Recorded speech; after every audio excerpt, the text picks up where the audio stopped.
সুপ্রিয় দর্শক সবাইকে স্বাগত জানাচ্ছি এটি নিউজের নিয়মিত আয়োজন নিউজ আওয়ার এক্সট্রাই সহযোগিতায় ক্যামব্রিয়ান স্কুল অ্যান্ড কলেজ এবং আলোক হেলথ কেয়ার অ্যান্ড হাসপাতাল। পুরো আয়োজন জুড়ে আপনাদের সঙ্গে আছি আমি বাবলি ইয়াসমিন।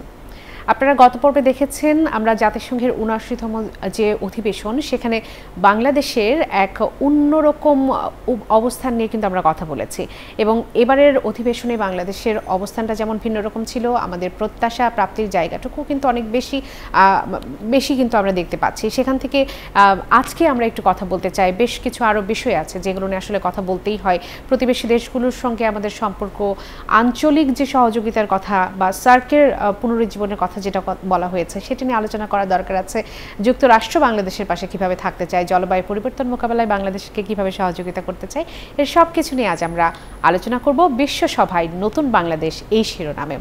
এবং এই বিষয়গুলো নিয়ে আলোচনার জন্য আজ আমরা এসেছি অধ্যাপক ডক্টর ইমতিয়াজ আহমেদ, সাবেক শিক্ষক, আন্তর্জাতিক সম্পর্ক বিভাগ, ঢাকা বিশ্ববিদ্যালয়। স্যারের কাছে এসেছি। স্যার, স্বাগত জানাচ্ছি। ধন্যবাদ। এইবারের ৭৯তম যে অধিবেশন সেখানে বাংলাদেশের অবস্থানটা একটু ভিন্ন রকম ছিল। বাংলাদেশ নিজেকে অন্যভাবে এখানে জানান দিয়েছে নিজেকে। সেই অবস্থান থেকে জানতে চাইব এবারে অধিবেশনে বাংলাদেশের অবস্থানটা কেমন দেখছেন এবং প্রত্যাশা থেকে প্রাপ্তির জায়গাটুকু বিশ্লেষণ করবেন।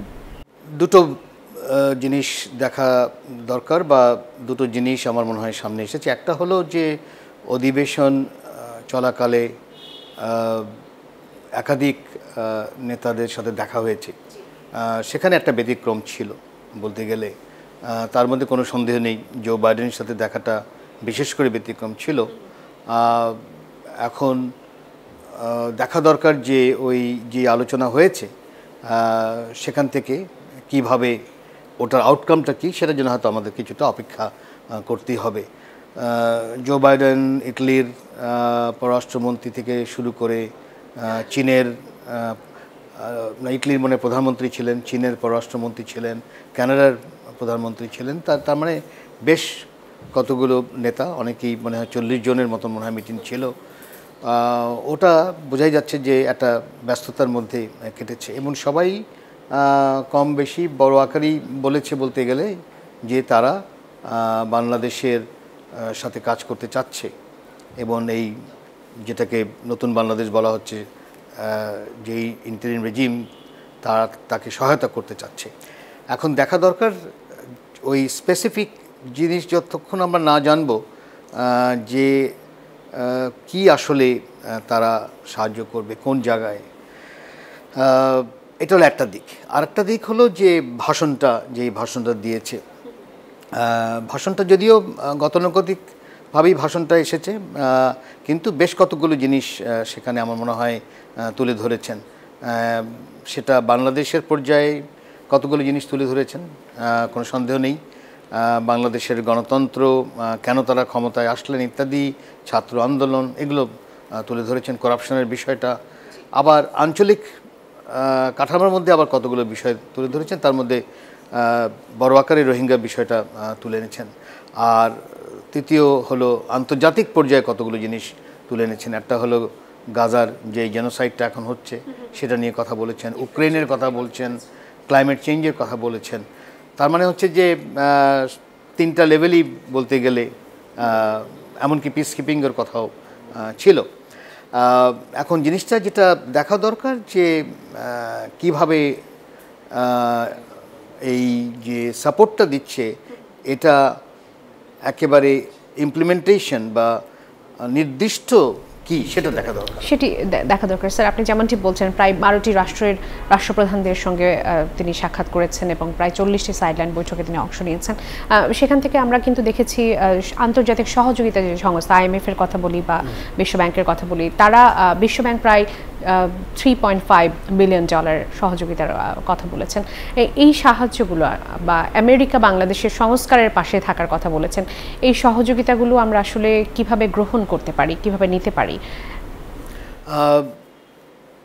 দেখা দরকার যে যেই কমিটমেন্টটা করা হয়েছে সেই কমিটমেন্ট কোন খাতে ব্যবহার করা হবে। অনেক সময় বাজেটারি সাপোর্ট হিসাবে ব্যবহার করা হয়, বা হয়তো আমেরিকার কতগুলো বিষয় আছে সেগুলো হয়তো তারা গুরুত্ব দেয়। যদিও কতগুলো সেক্টরে আমেরিকার বড় ধরনের ইনভেস্টমেন্ট এখনও আছে, এনার্জি, এটা বিশাল তাদের ইনভেস্টমেন্ট আছে। যেটা দেখা দরকার সেটা হলো যে নতুন ইনভেস্টার্সদের আকর্ষণ করতে পারছে কি না এই কথাবার্তার মাধ্যমে, বিশেষ করে আমেরিকার যারা ইনভেস্টার্স বা পশ্চিমা ইনভেস্টার্স, এটা দেখা দরকার। কারণ ইনভেস্টমেন্টটা যদি বড় আকারে না বাড়ে, আবার এমন ইনভেস্টমেন্ট বাড়তে হবে যেটা বড় ধরনের জনগণের সাথে সম্পৃক্ত থাকবে, অন্য কথা এমপ্লয়মেন্টের সাথে সম্পৃক্ত থাকবে। মানে এমন যদি ইনভেস্টমেন্ট হয় যে না একেবারে খুবই স্পেসিফিক ইনভেস্টমেন্ট, সেখানে 100 ইঞ্জিনিয়ার হয়তো জব পেলো, সেটা দিয়ে তো বাংলাদেশের খুব একটা পরিবর্তন আপাতত হবে না। ওটাও গুরুত্বপূর্ণ, কোনো সন্দেহ নেই। তো ওটা আসলে দেখা দরকার যে এমন ইনভেস্টমেন্ট যেটা বড় আকারেই বাংলাদেশের জনগণের লাভ হচ্ছে কিনা এবং জনগণ এমপ্লয়েড হচ্ছে কিনা, সেটা খেয়াল রাখা দরকার।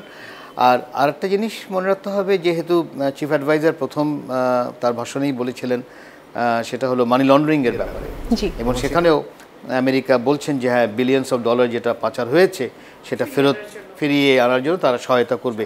ওটা দেখা দরকার, কারণ যখনই আমরা এটা নিয়ে আলোচনা করি আগেও, তখন বলছে না এটা ওই জাতিসংঘের মধ্যে আসতে হবে, জাতিসংঘের মেশিনারি আছে, ওটা হলে আর এই কখনই এই জিনিসটা হবে না, মানে আমার ব্যক্তিগত তাই মনে হয়।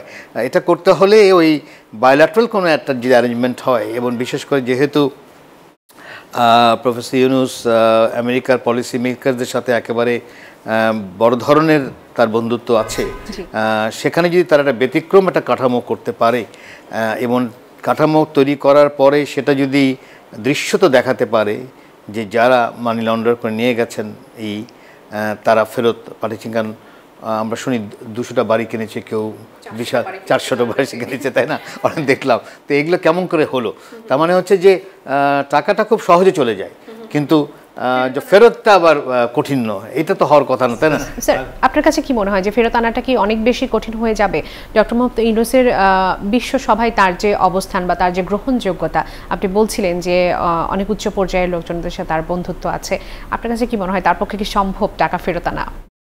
আমাদের আশা থাকবে তাই, কারণ যেহেতু তার বন্ধুত্ব বিশাল পলিসি মেকারদের সাথে, সেখানে ব্যতিক্রম করা যায় কিনা। কারণ আমরা দেখছি যে এটা নিয়ে যখনই আমরা আলোচনা করি তখন বলে যে না ফেরত পাঠানোটা খুবই জটিল ব্যাপার ইত্যাদি ইত্যাদি। তাই জন্য যে জটিল, টাকাটা ঢুকতে এত সহজে ঢুকে গেল, কেউ প্রশ্ন করলো না, এতলা বাড়ি কিনলো।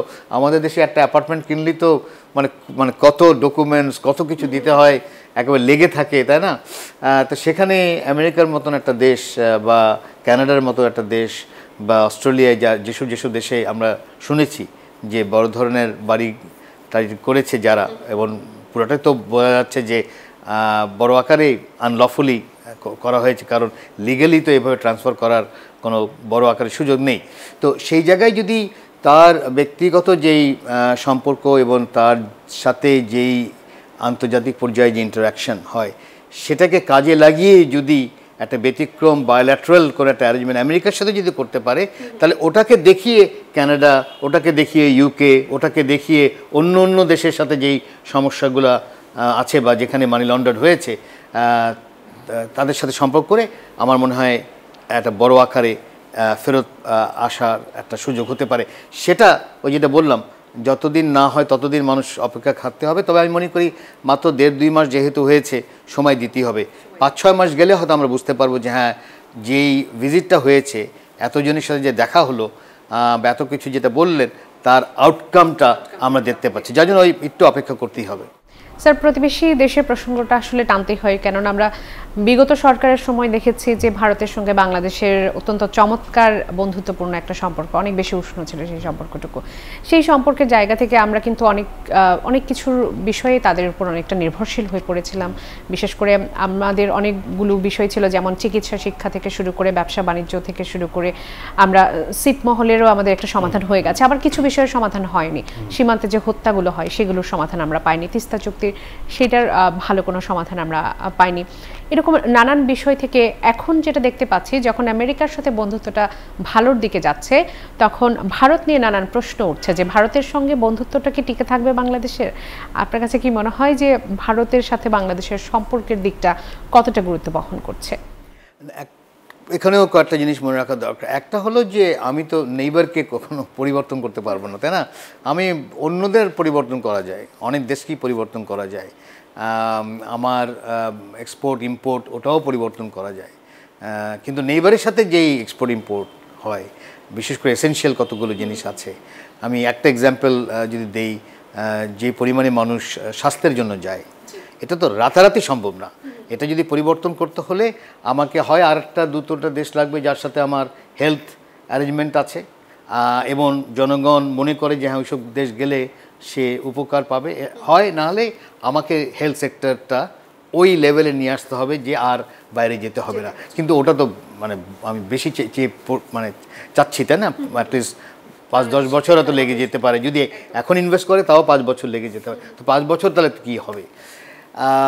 নেইবারকে যেহেতু পরিবর্তন করা যায় না, এটা দুদিকেরই মনে করা উচিত। এটা ঢাকা যেভাবে মনে করছে, দিল্লিরও মনে করা উচিত যে সেও নেইবার পরিবর্তন করতে হবে, তাকেও বাংলাদেশকে নিয়েই তো থাকতে হবে যতই যা বলুক। তো এবার যেটা হয়েছে আমার যেটা মনে হয় বিগত সরকারের সাথে, সেটা হলো যে G2G মানে গভর্নমেন্ট টু গভর্নমেন্ট সম্পর্ক খুব মানে ডিপেন্ড হয়েছিল। সেটা আমার মনে হয় ব্যাকফায়ার করেছে, কারণ জনগণ সেখানে ছিল না, মানে জনগণ দেখতে পাচ্ছিল না যে তার সরাসরি উপকারটা দেখতে পাচ্ছিল না।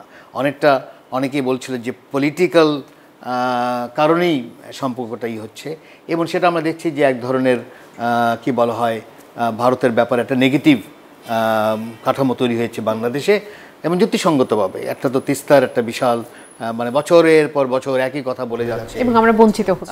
হ্যাঁ, কিছু হচ্ছে না। আবার যখন বাংলাদেশের প্রস্তাব ছিল ওটা যে না আমরা কি বলা হয় বৃষ্টির মৌসুমের পানিটা আমরা ধরে রাখবো, ন্যায্য যে পাওনা পানির সেটি আমরা সময় ন্যায্য পাওয়াটাও ওটাও ওই যে বললাম যে ঝুলিয়ে রেখেছে, হ্যাঁ দেবো ইত্যাদি।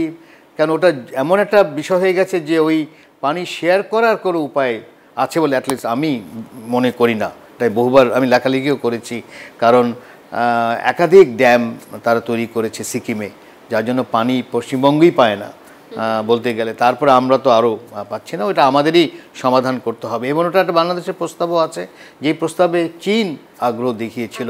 যেই মুহূর্তে চীন আগ্রহ দেখে তোরা ভারতও বলছে তাহলে আমিও এর মধ্যে, তা এতদিন কেন তুমি শেয়ারিং করছো? এই যে মানে মানুষের মধ্যে একটা মিসট্রাস্ট তৈরি হয়েছে, এটা না করলেই পারতো। কারণ তারা অনেকটা গ্রান্টেড ধরে ফেলেছে যে আছে, আমি সরকারের সাথে আছে তো বাস, আমার কোনো চিন্তা নেই। আর এখানকার তাদের যারা বন্ধু তারাও বুঝিয়েছে হ্যাঁ চিন্তা করো না, কিন্তু দেখা গেল না জনগণের মধ্যে একটা প্রচণ্ড ক্ষোভ তৈরি হয়েছে। তো ওই কোর্স কারেকশন তাদেরই করতে হবে, মানে তাদেরও চিন্তা করতে হবে যে না সম্পর্ক রাখতে হবে জনগণের সাথে। জনগণের সাথে যদি সম্পর্কটা না রাখে তাহলে একসময় ওটা কিছু দূর হয়তো যাওয়া যায়, কিন্তু একসময় এটা ব্যাকফায়ার করবে। তো এই বেশ কতগুলো জিনিস আছে, আমি ওইগুলো যদি আমরা ঠিক করতে পারি।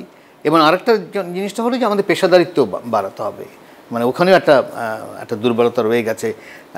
জ্ঞানের একটা মানে প্রচণ্ড নলেজ জানতে হবে যে কার সাথে আলোচনা করছি, তার ব্যাকগ্রাউন্ড কী, কোন বিষয়ে, তাহলে ওই একটা ইম্পোজ করার যে বিষয়টা সেটাও কমে আসবে। স্যার, একটা বিরতি নেবার সময় হয়েছে। সুপ্রিয় দর্শক, একটা বিরতি নেবার সময় হয়ে গেছে, ফিরে আসছি কিছুক্ষণের মধ্যে। নিউজ আওয়ার এক্সট্রার সঙ্গে থাকুন।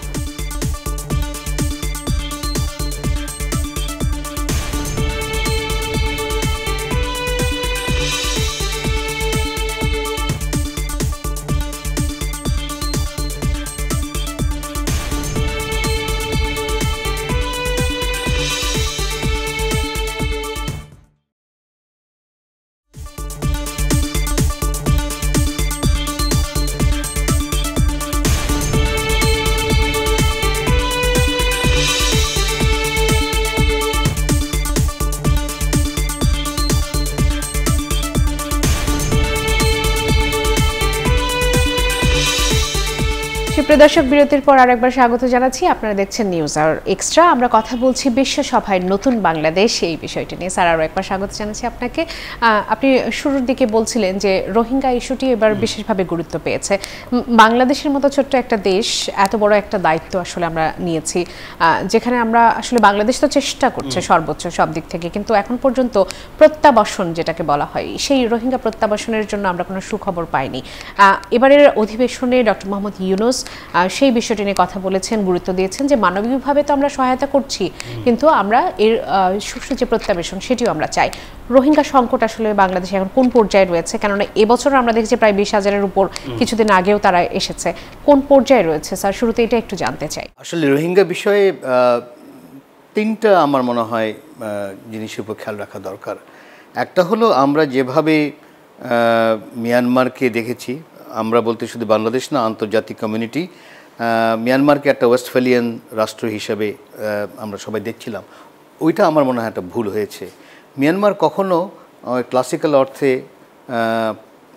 পশ্চিমা রাষ্ট্র বা ওয়েস্টমিনস্টার সিস্টেম রাষ্ট্র যেটা বলা হয় সেই হিসেবে রাষ্ট্র কখনো ছিল না, যে একটা সেন্ট্রালাইজড অথরিটি পুরো মিয়ানমার নিয়ে আছে, এটা ছিল না। তাদের সবসময় ফ্র্যাগমেন্টেড সোভারেন্টি ছিল, এবং 135টা যে এথনিক কমিউনিটি আছে তার মধ্যে 8-10টা এথনিক কমিউনিটি তার একেবারে রীতিমতো তার নিজের মিলিটারি ফোর্স আছে, নিজের ফ্ল্যাগ আছে, এমনকি একটা দুজনের কারেন্সিও আছে। হ্যাঁ, তো ওই একটা ভুল হয়েছে। তাতে আমার মনে হয় যেটা এখন যেটা কোর্স কারেকশন, সেটা হলো সবার সাথেই আমাদের সম্পর্ক রাখতে হবে। সেটা যদি একটা তো তাতমাদ মিয়ানমার সাথে মিলিটারির সাথে আছেই, কিন্তু একইভাবে আমি মনে করি যে আরাকান আর্মি যেটা আছে তাদের সাথে সম্পর্ক রাখা উচিত, কারেন্ট ফোর্সে বিভিন্ন যে এথনিক যেগুলো আছে।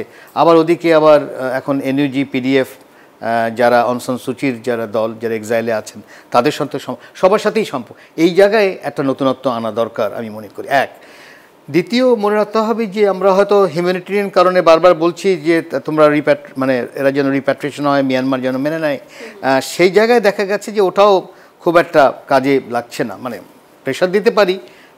সেই জায়গায় আমি মনে করি যে একটা ইকোনমিক ইনসেন্টিভ তৈরি করা দরকার, এমন ইনসেন্টিভ যেটা মিয়ানমার মিলিটারি এবং আরাকান আর্মি সবাই ভাবে যে হ্যাঁ এটা এত লোক ফেরত আসলে আমারও লাভ হবে।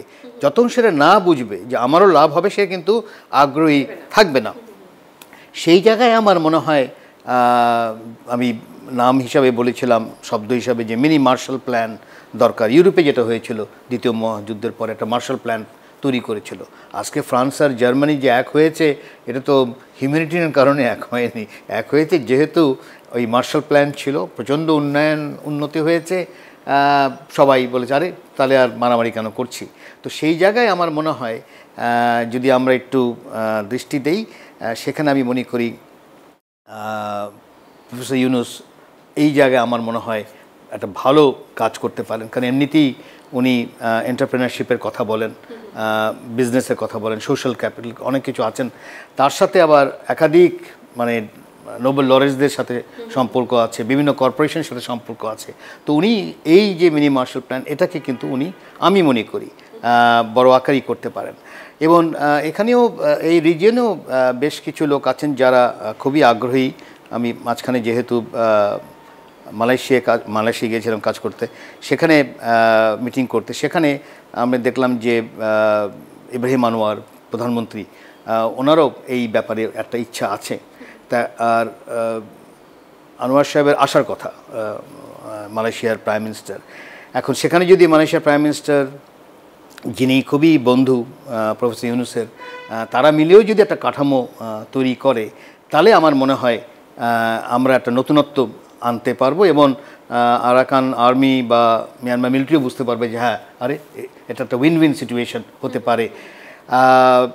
আমেরিকার কি এখানে অবদান রাখার সুযোগ? এবং আমেরিকা পর্যন্ত হ্যাঁ, যদি সেই ধরনের একটা ইকোনমিক ইনসেন্টিভ যদি করা যায়, যেটা বললাম উইন উইন সিচুয়েশন, এখানে ভারতও চাইবে, এখানে আমেরিকাও চাইবে, চীনও চাইবে। এই আর তৃতীয় যে জিনিসটা হলো, এটা করতে হলে একটা ফুল টাইম কাঠামো দরকার। যদিও পররাষ্ট্র সচিবের দায়িত্ব, কিন্তু বাংলাদেশ তো আর 70 দশকে নেই। বাংলাদেশের পররাষ্ট্র সচিবের প্রচুর কাজ, যার জন্য আমরা একসময় করেছিলাম ম্যারিটাইম বাউন্ডারির সময়, আমরা একজনকে দায়িত্ব দেওয়া হয়েছিল, একজন সিনিয়রকে, এবং উনি করেছিলেন। যদিও কোনো সন্দেহ নেই পররাষ্ট্র সচিবের সাথে তার সারাক্ষণ সম্পর্ক থাকবে, কিন্তু ওরকম একটা সিনিয়র লোককে দেওয়া, যে ওকে যার একটা টিমই থাকবে যে 24 আওয়ার্স এইটা নিয়েই কাজ করবে। এই ধরনের একটা নতুন যদি কাঠামো তৈরি করতে পারে, এবং যার সুযোগ আমি মনে করি যে এবার এসেছে, তাহলে হয়তো একটা ব্রেক থ্রু হওয়ার সম্ভাবনা। কতটা জরুরি মনে করছেন স্যার? প্রচণ্ড জরুরি, কারণ দিন দিন এটা জটিল থেকে জটিলতর হয়ে যাচ্ছে। অলরেডি ফরেন ফাইটার্স বলে চলে এসেছে, তারা ট্রেনিং দিচ্ছে। তারপর তো কুকি চীনের একটা বিষয় আমরা জানি, আর্মস ফ্লো করছে। এটা যদি আমরা সামলাতে না পারি খুব তাড়াতাড়ি, এবং ওখানে যদি আমি স্টেবিলিটি না আনতে পারি, কারণ অনেক দেশ আছে যারা আবার ইনস্টেবিলিটিতে বেশ লাভবান হন, তাই না? তো সেই জায়গায় আবার অনেক প্রচুর দেশ আছে যারা স্টেবিলিটি চাচ্ছেন। তো যারা স্টেবিলিটি চাচ্ছেন তাদের যদি আনা যায়, এবং এখানে আমি মনে করি প্রফেসর ইউনূস যেহেতু তার একটা আন্তর্জাতিক পর্যায়ে তার একটা পরিচিত নাম, এবং ব্যবসা মহলেও তার একটা পরিচিত নাম, আমি মনে করি যে ওই ধরনের একটা ইকোনমিক ইনসেন্টিভ যদি তৈরি করতে পারে, তাহলে ওই যে কারণ ইকোনমিক ইনসেন্টিভ মানে আমার স্টেবিলিটি দরকার, স্টেবিলিটি ছাড়া তো হবে না। কিন্তু এটা অনেকটা ওই এগ আর চিকেনের মতন, কোনটা আগে যাবে? আমি মনে করি দুটোই একসাথে যদি আমরা করা যায়, যে ইকোনমিক ইনসেন্টিভ হলো তাহলেই স্টেবিলিটি আসবে, এটা না যে আমার স্টেবিলিটি আসুক তারপর, তাহলে আর কখনোই এটা হবে না। তো আমি মনে করি যে খুবই জরুরি, কারণ দিন দিন কিন্তু জটিল হয়ে যাচ্ছে। একেবারে আমরা একটু আসলে অনেকগুলো বিষয় যেহেতু তার ভাষণে আমরা আসলে পেয়েছি, বিশেষ করে যে সংকটগুলো নিয়ে আমরা সব থেকে বেশি আলোচনা করে থাকি, বাবা যে সংকটগুলো বাংলাদেশের উত্তরানো দরকার, বাংলাদেশের মানুষের প্রত্যাশার জায়গা যেখানে থাকে, সেখান থেকেই তিনি আসলে বিভিন্ন বিষয়গুলো তুলে ধরেছেন। নতুন করে সার্ক নিয়ে, আঞ্চলিক সহযোগিতার জায়গাটুকু নিয়ে তিনি কথা বলেছেন যে এটি আসলে পুনরুজ্জীবিত করা দরকার। আপনার কাছে কি মনে হয় যে এই মুহূর্তে সার্কের প্রয়োজনীয়তা কতটুকু, বা এটি কি পুনরুজ্জীবিত করার প্রসঙ্গটা আসলে কিভাবে এলো, সেটা নিয়ে কি একটু কথা বলবো স্যার? হ্যাঁ, এটা মানে খুবই আনফর্চুনেট, কারণ এটা মূলত ভারত আর পাকিস্তানের দ্বন্দ্বের কারণেই এটা থেমে গেছে। সেই জায়গায় ভারত আর পাকিস্তান তাদের চিন্তাভাবনা পরিবর্তন করবে কিনা, আমরা আসলে অনেক দেশ আছে যারা ওই পলিটিক্স, ইকোনমিক্স বা কালচার এগুলোকে আলাদা করতে পারে। এর অন্যতম দেশ হলো চীন, সে কিন্তু আলাদা করতে পারে। মানে যেরকম তাইওয়ানকে তারা স্বীকৃতি দেয় না এবং অন্য দেশ স্বীকৃতি সেটা চায় না, কিন্তু তাইওয়ানস লার্জেস্ট ইনভেস্টমেন্ট কিন্তু চীনে। হ্যাঁ, এটা ওরাই করতে পারে, তাই না? ভারতের সাথে তাদের অনেক আছে, আকসাই চীন নিয়ে সমস্যা আছে, সাউথ তিব্বত যেটা ভারত অরুণাচল প্রদেশ বলে, এই সমস্যা আছে। কিন্তু ভারতের সবচেয়ে লার্জেস্ট ট্রেডিং রেজিম যখন কথা বলছি, সে কিন্তু চীন, এটা চীনই করতে পারে। তো আমার মনে হয় সেই জায়গায় যদি একটা ব্যতিক্রম করতে পারতো, যে ঠিক আছে পলিটিক্যালি আমাদের কনফ্লিক্ট আছে, ঠিক আছে, কিন্তু আমরা অন্য কাজগুলো করি না কেন? হ্যাঁ, কিন্তু আমার মনে হয় যেটা দেখা দরকার, বাংলাদেশ আবার অনেক ফোরামেই নেই যেখানে ভারত আর পাকিস্তান আছে। একটা ভালো কাজ হতে পারে, সাংঘাই কোঅপারেশন নামে একটা বড় ফোরাম আছে, যেখানে ভারতও মেম্বার এবং পাকিস্তানও মেম্বার, এবং একাধিক দক্ষিণ এশিয়ার যারা আছেন, মালদ্বীপ, নেপাল, শ্রীলঙ্কা, সবাই কিন্তু বিভিন্ন লেভেলের মেম্বার, কিন্তু বাংলাদেশ ওখানে একেবারেই নেই। ওখানেও যদি যায় তাহলে আমার মনে হয় যে ওই ভারত পাকিস্তানের মধ্যে যেই, কারণ দেখা দরকার যে ওরা দুজন কোনটার মধ্যে আছে, তাহলে কাজ করতে সুবিধা হয়। তখন ওখানে গিয়ে যদি বলা হয়, আরে তুমি যদি সাংঘাই কোঅপারেশন একসাথে কাজ করতে পারো, তাহলে তুমি সার্কে কেন পারবে? সেই জায়গায় ওই আবার বললাম, আউট অফ বক্স কতগুলো যদি ডিপ্লোমেসি নিয়ে আসা যায়, তাহলে হয়তো সার্কে রিভাইভ করা যাবে। আঞ্চলিক সহযোগিতার যে ফোরামগুলো আছে স্যার, সেখানে বাংলাদেশের অবস্থানটা খুব বেশি উল্লেখ করার মতো না, মানে এর পেছনের কারণ কি মনে হয়, বা এই সহযোগিতার যে সংস্থাগুলো আছে সেখানে থাকাটা কতটা জরুরি মনে করছেন? ওই যে পেশাদারিত্ব, আমাদের যেটা সমস্যা হয়ে গেছেন যারা হয়তো দায়িত্বে আছেন, যতক্ষণ উপর থেকে না বলা হয়, উপর থেকে ইন্টারেস্ট না হয়, সে নিজে কিছু করতে চায় না। আবার অনেক সময় হয় যে সে নিজে হয়তো করা শুরু করলো, উপরের ভাবচারে ওর নিশ্চয়ই কোনো একটা ফন্দি আছে বা কোনো একটা জামে আছে না, মানে আমাদের মানসিকতারও একটা পরিবর্তন করা দরকার। কিন্তু আমি মনে করি যে সাংঘাই কোঅপারেশন থেকে শুরু করে এমনকি BCIM, যদি রোহিঙ্গা সমস্যা সমাধান যদি করতে হয়, তাহলে অন্যতম যে ফোরাম, যেটা 20 বছর আগে মোটামুটি মিটিং হয়েছিল কিন্তু থেমে গিয়েছে, সেটাকে বলা হয় BCIM, Bangladesh, China, India, Myanmar. এখন একটা সুযোগ এসেছে কিন্তু। হ্যাঁ, আমরা সবসময় ওই চীন আর ভারতের সম্পর্ক অনেকটা জিরো সামে দেখি, যে না না এই দুজনেই, হ্যাঁ, কিন্তু তারা নিজেরা কিন্তু প্রচুর একসাথে কাজ করে, ব্রিক্সে একসাথে কাজ করে, ইউক্রেনের ব্যাপারে একসাথে কাজ করে, এমনকি মিয়ানমারের ব্যাপারে যতগুলো জাতিসংঘে ভোটাভুটি হয়েছে, এই চীন আর ভারত একসাথে ছিল। তো আমি মনে করি যে ওইগুলো দেখা দরকার। কোথায় আমি সবসময় জিওপলিটিক্স চিন্তা করলে সবসময় কনফ্লিক্ট মনে হয়, কিন্তু জিওপলিটিক্স অফ কোঅপারেশনও একটা জিনিস আছে। তো আউট অফ বক্স চিন্তা, আউট অফ বক্স কাঠামো যদি তৈরি করা যায়, তাহলে আমি মনে করি একটা লেভেলে আমি পৌঁছাতে পারবো। অসংখ্য ধন্যবাদ স্যার। আরও একটা বিরতি নেবার সময় হয়ে গেছে। সুপ্রিয় দর্শক, ছোট্ট একটা বিরতি নিয়ে ফিরে আসছি কিছুক্ষণের মধ্যে। নিউজ আওয়ার এক্সট্রার সঙ্গে থাকুন।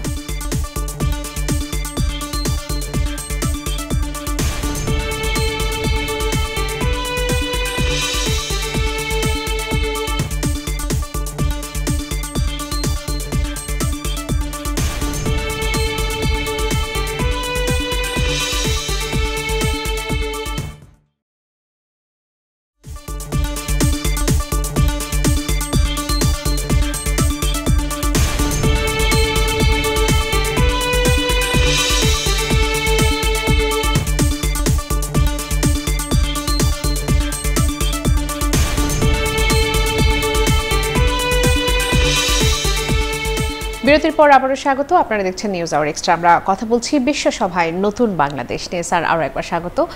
বিশ্বসভায় বাংলাদেশ যেহেতু নিজেকে একটা অন্য অবস্থানে জানান দিয়েছে স্যার, এবং সেখানে বিশেষ করে যুক্তরাষ্ট্র বাংলাদেশকে সহযোগিতার হাত যেভাবে বাড়িয়ে দিয়েছে, যেভাবে আশ্বস্ত করছেন, সেখান থেকে একটু জানতে চাইবো, সামনে তো তাদের নির্বাচনের পর যদি ক্ষমতার পালাবদল ঘটে, সেক্ষেত্রে এই যে সহযোগিতার যে হাত তারা প্রসারিত করছে, যেভাবে আশ্বস্ত করছে, সেটির কোনো পরিবর্তন হতে পারে কিনা?